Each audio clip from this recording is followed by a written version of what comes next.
Great morning. We are now here at Pag-asa National High School. We are here to conduct an interview to Mr. Masangya. He is a licensed professional teacher, major in architecture. Morning, we are the students of National College of Science and Technology. So we are here to conduct an interview to the LPT, Mr. Masangya. He is a licensed professional teacher, major in architecture. So we need to know how architects communicate interpersonal and intrapersonal. How old are you? I'm 26 years old. So where school did you came from?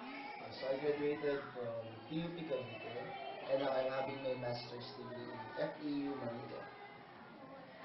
What degree are you have? So I have the degree of Bachelor of Science in Industrial Education, major in Architecture Technology, and now I'm having my master's degree in Curriculum and Instruction. Sir, what is your current job at this moment?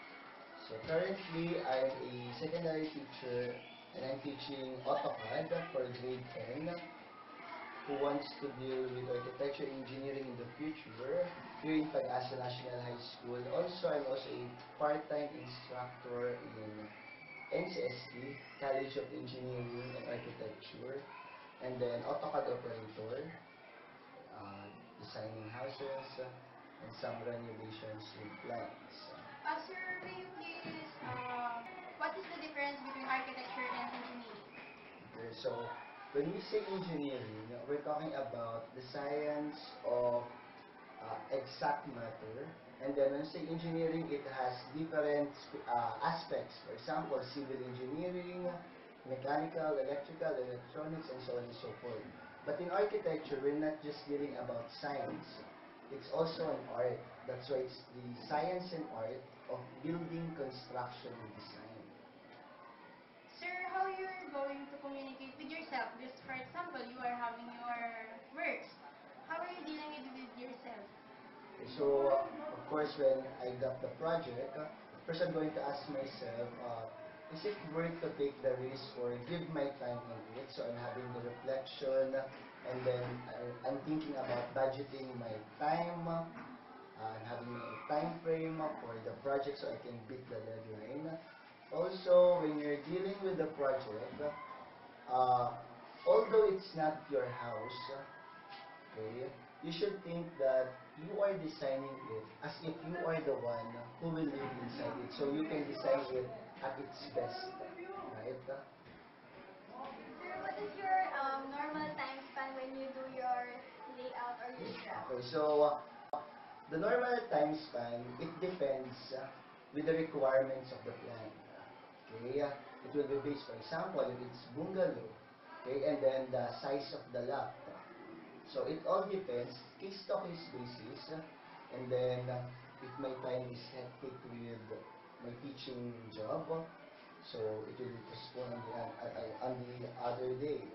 But then, of course, as a professional worker, when you give deadline, it's like giving your word of honor on it.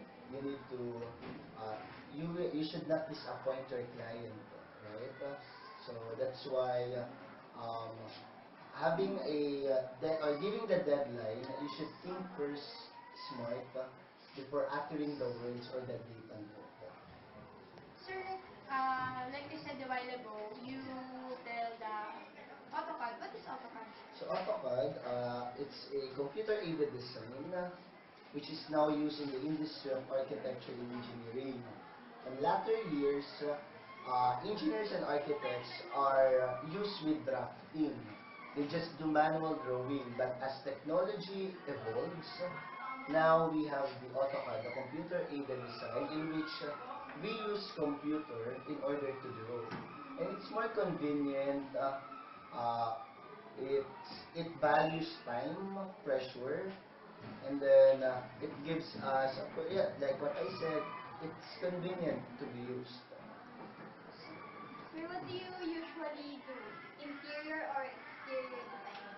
Okay, so it depends again, what is the required project to be finalized. For example, the client wants an interior plan of the room.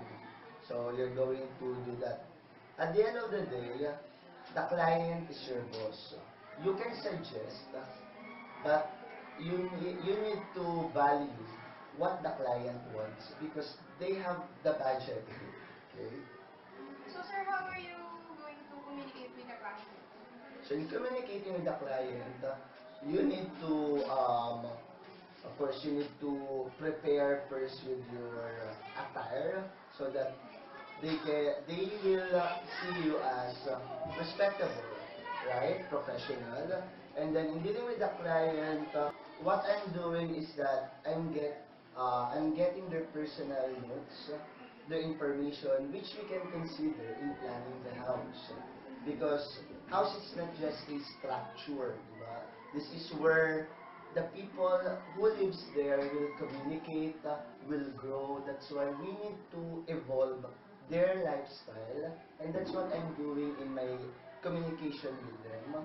I want to know deep. I want to know them more deeply with regards to their activities, their hobbies, what will be the routines that will occur on the house, and so on and so forth, until we build the concept or idea to finish our project on both ways. Sir, how long have you been teaching architecture? Architecture. So I'm teaching it for 6 years already. Okay, so I started teaching it in Boys Town, Sisters of Mary in Silang. And then after 2 years there, I teach here in Pag-asa already. Then I have my part-time job in NCST.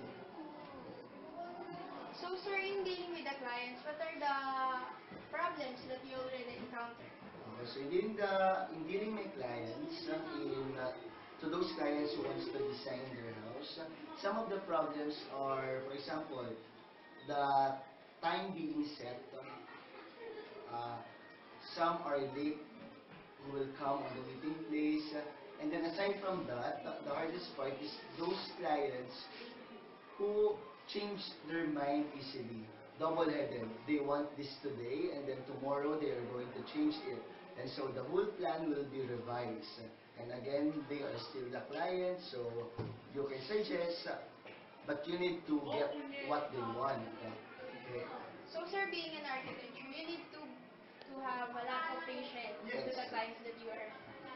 Sir, have you already encountered, for example, you are nearly finished with your draft, then your client canceled the plan? Okay, so I already encountered that when I was in third year in college, and then I have my part-time of AutoCAD design, and then I emailed already the plan to my boss. It's like an online website, and then after I gave the plan, I emailed it. They said that they already deposit the money in my account. And then when I checked the account, the money is not there. And then when I emailed them, they didn't reply already. So you cannot get anything from it. But what I got is lesson learned, di ba? In this type of business, people should earn your trust. Designing the house, you are the one who budgeted. Yes, the estimation part, the money part. So we're going to ask the budget of the client, and then from that, we will come up with the plan in which his or her money, their money will fit on it. Sir, if you are going to, for example, if I'm your client and you are the one who designed my house, how long I wait for the design? For the design, it's based, for example, there are a lot of clients before you, so maybe it will take long time. Sir, does an architect have their own signature in drafting their design? I mean, do you have your own identity? Okay. The trademark, yes. So, draftsmen, architecture students, architects, and even engineers, they should have their trademark with their plan. For example, this one wants modern Japanese, right? So for me, what I want is modern, yet Filipino style. So that's my trademark with my plans. So it's like, I also like Art Deco. the last question. So why teach and not pursue architecture? So at first, I really want to pursue architecture, but then my teacher in TUP told me to get EduClinics and took industrial education major in architecture. So at first, the plan was weird, but then now I eventually realized that God has a big plan on it. That's why he put me or he placed me in this position right now. Sir, thank you Okay. for the time. Thank you. You're So, welcome. me and Ravi will serve as a client. So, let's see how an architect interacts with his clients. Now, the plan of your house. So I have here the elevations and then the floor plan. So what we have here is the carport, and then we provide maid's room. So it's outside of the main floor plan of the house so that you will have the privacy as well as the maid. Uh, she has her own CR, and then there's a way there going to the kitchen so that when the maid cooks your breakfast, it's easier for her as the access the service area. And then hallway, the living area, dining area, and here will be your lanai. So this is your ground floor. So the stairs is possibly here. And then after that, this is the second floor. We have here 3 rooms. And here's the master's bedroom. This part is already slab, roof style already. And then the attic floor plan.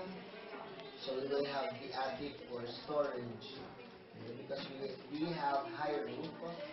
This is now the elevation. This will be the picture of your house once it is made already.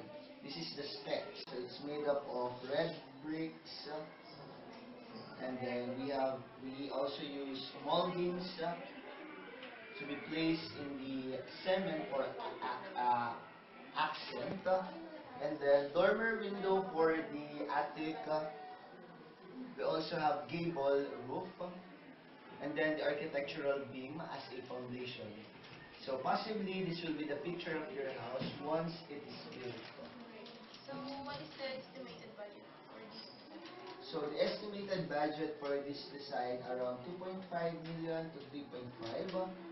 It's already possible to build this house. Why is the kitchen here, not there? Okay. So the kitchen is here because our north orientation is going there. Okay. So we place it nearer to the east so that after the night, the first sun rays or light will kill the bacteria of the utensils and the materials in the kitchen. What is the common size of lot area for 5%? So the common size of lot area for 5%, it depends upon the availability of the lot. Because for example, we have a small lot, we're going to build a uprise house. And once we have a large lot area, it will be a wider plan of a house. So, Now that you finish this design, how long does it take this design will be constructed? okay, so this will be based on your budget. If it's already fixed and it's already ready, we're going to start it.